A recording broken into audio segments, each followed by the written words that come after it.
10 ఏళ్ల క్రితం రిలీజ్ అయిన బాహుబలి చిన్న సినిమా అయితే కాదు. ఇండియన్ సినిమా రూపురేఖల్ని మార్చేసింది. ఆ తర్వాత వచ్చిన సీక్వెల్ కనీవిని ఎరగని వసూలను చూసింది. ఇప్పుడు ఈ రెండు భాగాలను కలుపుతాను అంటున్నాడు రాజమౌళి. ఇదో ఒక ప్రయోగం. ఖచ్చితంగా థియేటర్స్లో అద్భుతాలు చేసే ఎక్స్పెరిమెంట్. అయితే ఈ అద్భుతం చూడాలంటే అక్టోబర్ వరకు వెయిట్ చేయాల్సిందే. రాజమౌళి నుంచి బాహుబలి 3 గురించి అప్డేట్ వస్తుంది అనుకుంటే బాహుబలి ఎపిక్ అంటూ మరో సినిమాను ప్రకటించి ఆశ్చర్యపరిచాడు రాజమౌళి. బాహుబలి బిగినింగ్ తెలుసు, ఆ తర్వాత వచ్చిన కన్క్లూజన్ కూడా తెలుసు. మరి ఎపిక్ ఏంటి అంటే బాహుబలి 1, బాహుబలి 2 పార్ట్ ను కలిపేసి ఎపిక్ గా ప్రేక్షకుల ముందుకు తీసుకురాబోతున్నారు.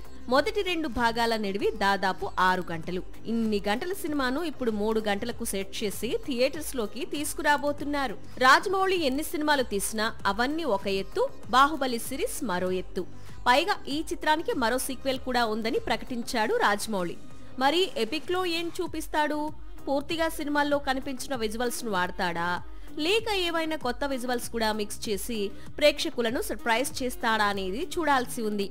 ఒకటి మాత్రం నిజం, అక్టోబర్ 31న బాహుబలి ఎపిక్ బాక్సాఫీస్ దగ్గర రికార్డు రేంజ్ లో ఓపెనింగ్స్ అందుకోవడం ఖాయం.